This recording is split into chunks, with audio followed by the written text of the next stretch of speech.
chers mélomanes et amoureux de culture urbaine, et bienvenue dans ce nouveau numéro de votre émission musicale Mon orgasme auditif.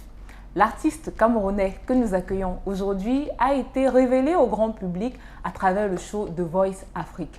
Aujourd'hui, il nous présente son tout premier projet, un EP de 7 titres intitulé Spirale Infernale. Je ne vais pas le faire attendre plus longtemps, accueillons l'artiste.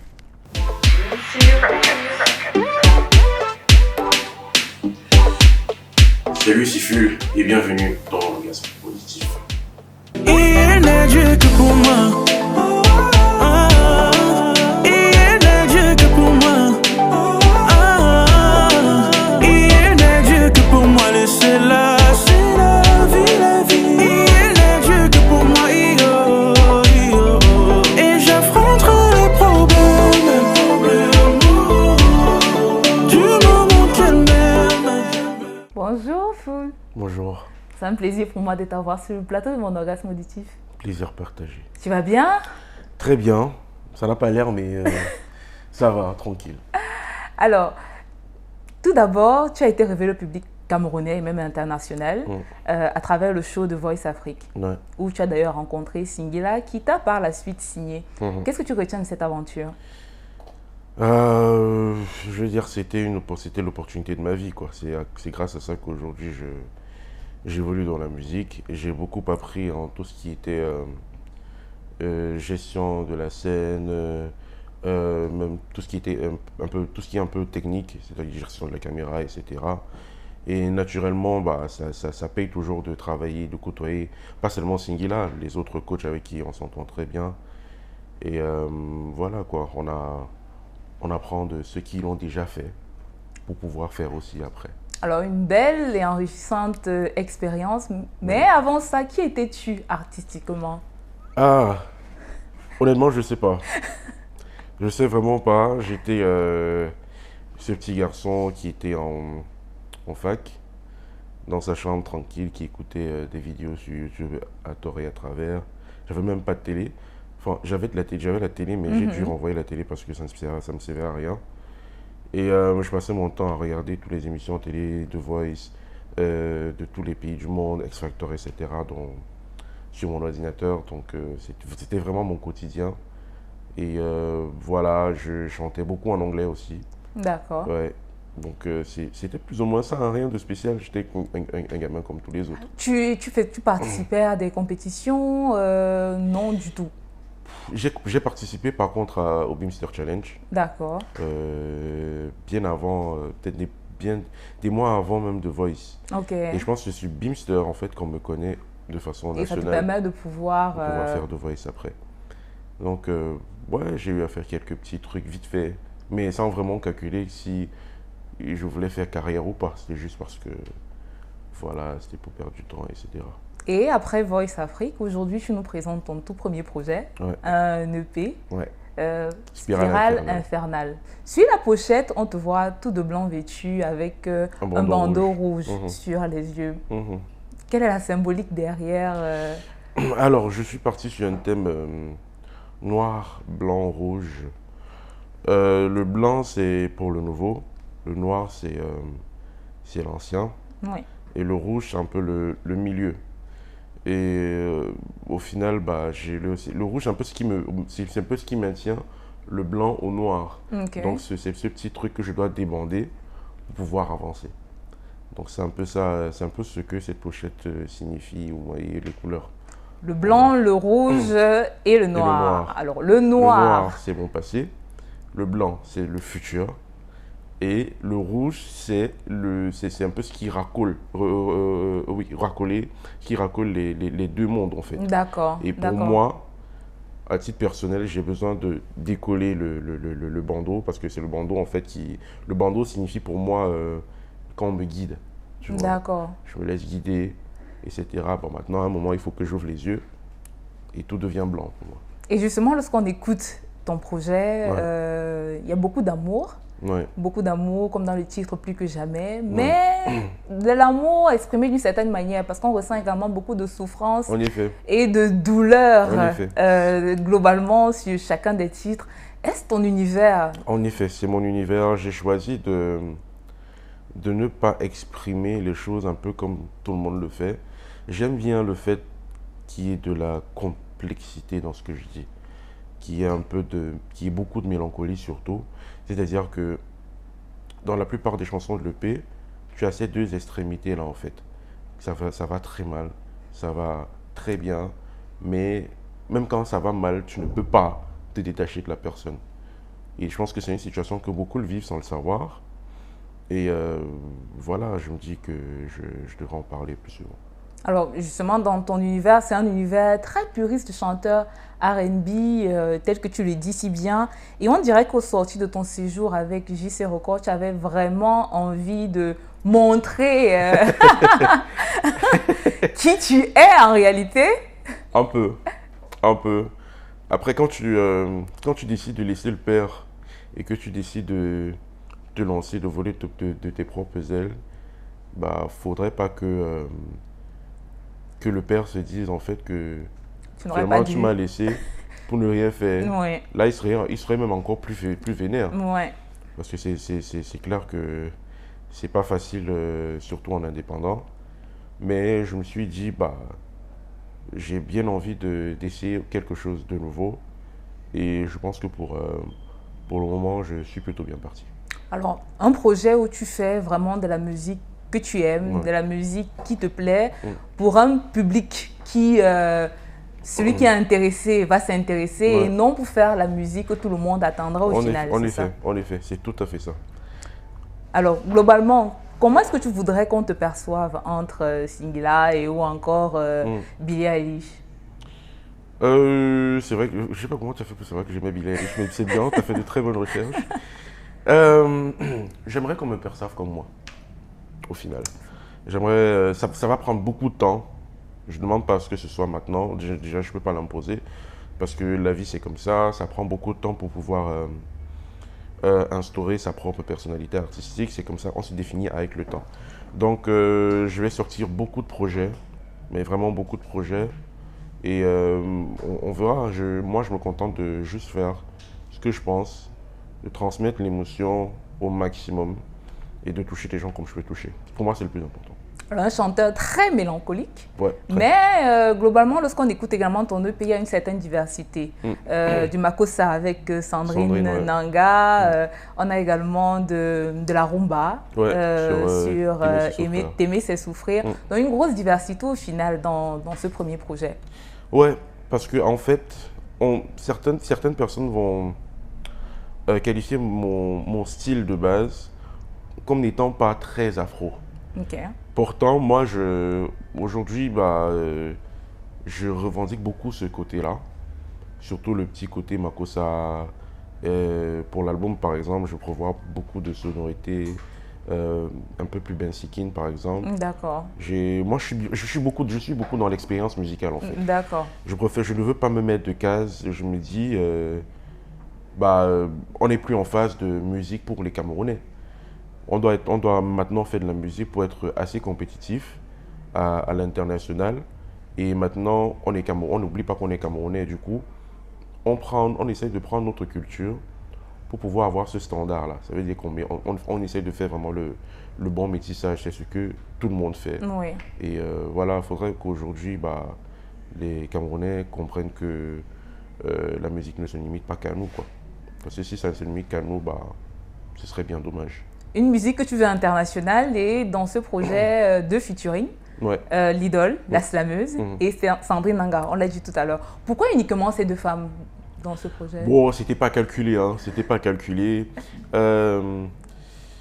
Plus que jamais, la vérité c'est que la chanson, je l'ai écrite pour Charlotte. Ah, ok. Et Celle avec l'idole ou avec Sandrine? Non, celle avec Sandrine. D'accord. Et à la fin, je me suis dit... Non, c'est parce que Charlotte, après, elle bougeait beaucoup.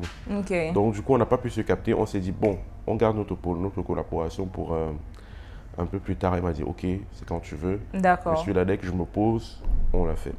Et pour le coup, j'avais quand même besoin de faire cette chanson parce que je crois beaucoup en cette chanson. Et je me suis dit, il y a quand même ma soeur. Qui aime le chant comme toi. Voilà, il y a quand même ma soeur qui, effectivement, elle a cette capacité-là de pouvoir transmettre l'émotion comme je le veux. Et j'ai tout de suite pensé à Sandrine. Je me suis dit, ah, Sandrine, la chanson, ça ne t'intéresse pas? Elle a tout de suite dit oui. On l'a fait, on a travaillé cette chanson de ouf. C'est même elle qui m'a fait souffrir par rapport à la chanson, parce que franchement. Et c'est Ada Akenji qui a géré. Donc c'était vraiment, c'est devenu un projet très familial parce que ces deux-là, c'est un peu ma famille. Oui. Et voilà, on n'a plus que jamais. L'idole, le Spirale infernale, c'est le titre de la chanson avec l'idole. C'est une chanson vraiment qui, musicalement, pour moi, est certainement la plus aboutie. D'accord. Musicalement parlant. C'est un univers sur lequel je ne m'étais pas forcément imaginé. C'était très décalé, même de moi-même. D'accord. Et je me suis dit, qui peut en fait, parce que de base, je me suis beaucoup inspiré de l'univers de Big Bassi pour faire la chanson. Ok. Et je me suis dit, qui peut se rapprocher de cette chanson? J'ai tout de suite pensé à l'idole. J'ai envoyé la chanson, elle a kiffé direct. Elle est entrée en studio, elle m'a renvoyé ses voix. C'était magnifique. Alors, de nombreuses, je me rends compte lorsque tu expliques qu'il y a beaucoup de personnes en fait qui t'influencent musicalement. Ouais, énormément. Charlotte Dipanda, etc. En dehors justement de ces personnes, l'idole et Sandrine, est-ce qu'il y a d'autres artistes camerounais et même internationaux avec lesquels tu souhaiterais collaborer pour ton album qui vient Camerounais, je pense que tout le monde le sait. Quand je parle comme ça, tout le monde est à la réponse. Bien sûr, je n'arrête jamais de parler de Sissoul, donc vraiment c'est un pur génie, c'est mon petit, c'est mon pote, etc. Et on prépare beaucoup de surprises. Et ça ne va pas se limiter à une seule chanson. Donc du coup, si, au Cameroun, il y a Sissoul. Mais après, je suis ouvert à vraiment tout le monde. Je ne me fixe pas beaucoup de barrières, vraiment. D'accord. Dès que j'écris une chanson, si je vois que ça peut aller avec telle personne, j'envoie. Alors, Sissoul, en parlant de Sissoul, récemment, Loco a sorti son album Ouais. Eras. Et justement, il y a une chanson où tu chantes aux côtés de Sissoul. Sissoul et Loco. Alors, comment était la collaboration sur cette chanson? Elle était très imprévue, mais magnifique. Parce que je me rappelle, Sissoul et Loco avaient un show il y a 2 semaines. Et je suis allé, comme d'habitude, si je suis quelque part, Sissoul a un show ou bien Loco, je vais toujours me déplacer pour y aller si j'ai rien à faire. Donc je suis allé là-bas. Loco, c'était le tour de Loco de passer. Et il nous appelle dans la voiture, il me dit viens, appelle Sissoul. J'ai dit Sissoul, viens. On se retrouve dans la voiture et Loco dit les gars, mon album est prêt. Mais il faut qu'on fasse un truc ensemble. Je lui dis, ton album sort dans 2 semaines. Il me dit, c'est pas grave. Dites-moi seulement, parce qu'il sait qu'on est à Yaoundé, voilà. On s'est juste dit, bon, ok, on n'a pas de problème, on va faire le déplacement, il n'y a pas de souci. D'accord. On est revenu. On revient, le mec tombe malade, c'était chaud. Gars, je dis, on revient, le mec, il est tombé malade de fou, mais il a tenu. C'est-à-dire qu'il était hospitalisé, il tenait absolument. Non, ce jour, j'ai beaucoup de respect pour Loco, mais ce jour encore, là, j'ai dit, toi, franchement, respect, gars, respect. Il était hospitalisé et on a pu faire cette chanson, imagine. Ah, magnifique, magnifique. Alors, on arrive presque à la fin de l'interview, malheureusement. Mais je voudrais savoir quel est le processus que tu prends vraiment dans la conception, la réalisation de tes titres, les personnes avec lesquelles tu collabores pour produire tes beats. Comment ça se passe? Déjà, je vais commencer par comment est-ce que j'écris mes chansons. D'accord. Vous avez rigolé. Généralement, je suis chez moi, je peux être là, j'ai envie d'écrire une chanson. D'accord. J'attends peut-être 21h, 23h, 22h, 23h et je décide de juste prendre une voiture et me faire rouler dans toute la ville de Yaoundé. Et en fait, c'est l'effet du vent en fait. Sur le trajet. Voilà, c'est l'effet du vent qui me frappe, qui m'inspire beaucoup. C'est comme ça en fait que chacune des chansons... Honnêtement, au moins sur les 7 chansons, il y a au moins 5 chansons qui ont été écrites comme ça. Waouh. Ouais. C'est comme ça que j'écris. Dès le moment où je suis dans une voiture et que le vent me frappe, je baisse les vitres et que le vent me frappe direct. L'inspiration. Direct. Et donc quand c'est comme ça, j'appelle mon petit Domingo, à qui je fais le coucou. Il a 21 ans, le mec, c'est un petit garçon. mais un génie de ouf. Et lui-même, il ne sait même pas que c'est un génie, donc vraiment. Et le mec, en fait, c'est une pure merveille. Il réussit à capter ce que j'ai dans ma tête et à améliorer. Et ça, c'est D'accord. très rare. Ouais. Généralement, on peut avoir des beatmakers, mais... Qui ont tendance à vouloir changer ou adapter en fonction de leur propre style. En effet. Mais lui, il réussit quand même à, je ne sais pas comment, à ressortir ce que je veux. Et voilà, ça donne ce qu'on écoute là. Ah, mais c'est magnifique. Alors, j'aimerais savoir, qu'est-ce que tu retiens de ta collaboration avec Singila? Lorsque ton EP est sorti, est-ce que tu lui as envoyé l'EP pour qu'il puisse écouter ou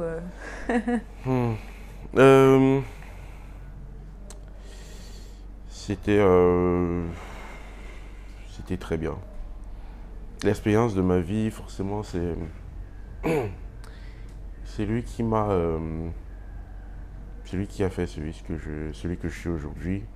C'est clairement dommage que ce soit un peu vite terminé, parce qu'après 3 ans, c'est pas grand chose non plus, mais c'est grand chose quand même. Je retiens beaucoup de choses. C'est mon mentor, il reste mon mentor. Je le garde, hein, que je tiens beaucoup à lui. Je tiens à toute l'équipe de JC Records. Il n'y a pas eu grand chose. Il n'y a pas eu quelque chose de spécial.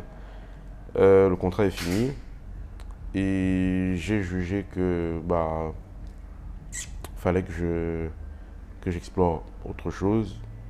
C'était très difficile, mais alors très très difficile. beaucoup d'émotions quand tu en parles? Vous n'êtes pas bien, franchement. Qu'est-ce que vous vouliez?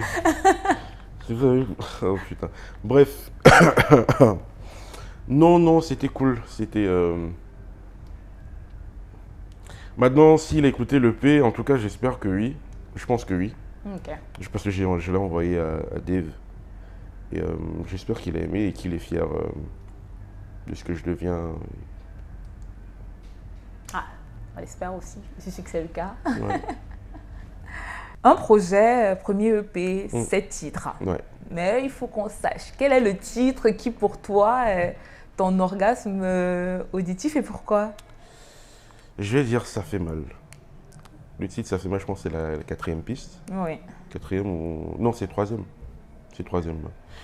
Donc ça fait mal, pourquoi? Parce que je me suis déchaîné vocalement. Aujourd'hui même, interpréter cette chanson en live, gars. C'est pas Je facile. me pose des questions. Je me suis vraiment exprimé dans cette chanson. Je pense que même, je me rappelle la fois où je l'ai enregistrée, chaque Domingo, et on a l'habitude de composer ensemble, d'écrire ensemble, de faire tout ça ensemble et tout. Mais ce jour, tout le monde me regardait en mode What's going on? comment tu arrives à faire ça en fait? Et c'est vrai, je me rappelle que ce jour, je me sentais comme possédé. Parce qu'effectivement, lorsque j'ai écouté la chanson, Je il y me avait sentais beaucoup... comme, ouais, ça montait, ça ça descendait. descendait, effectivement. Et franchement, je sais pas comment expliquer ça, mais c'est la chanson en fait où je me sentais vraiment différent. Je sentais vraiment que j'avais traversé un cap et que en fait c'est la chanson qui me donne le plus d'espoir musicalement parlant, Ouais. qui me dit ouais, tu peux vraiment faire beaucoup de choses et ça peut vraiment aller au-delà de ce que tu fais même maintenant là. Donc comme chaque fois que je me sens un peu bizarre, si je suis dans le désespoir total, je vais écouter cette chanson en particulier et je vais me dire, ah, j'ai quelque chose, il faudrait que je continue. Ah, magnifique. Donc, finalement, un projet où chaque titre a une histoire particulière. Ouais. Merci infiniment, Full, Merci d'avoir à vous. accepté de venir aujourd'hui sur le plateau de Mon Orgasme Auditif. Un plaisir. Alors, chers mélomanes, nous arrivons à la fin de ce magnifique interview. N'hésitez pas à aller écouter son EP qui est disponible sur toutes les plateformes légales de téléchargement. Abonnez-vous également à la chaîne YouTube de Mon Orgasme Auditif et surtout activez la cloche de notification pour ne rien rater des prochains épisodes. En attendant, je vous dis à très bientôt.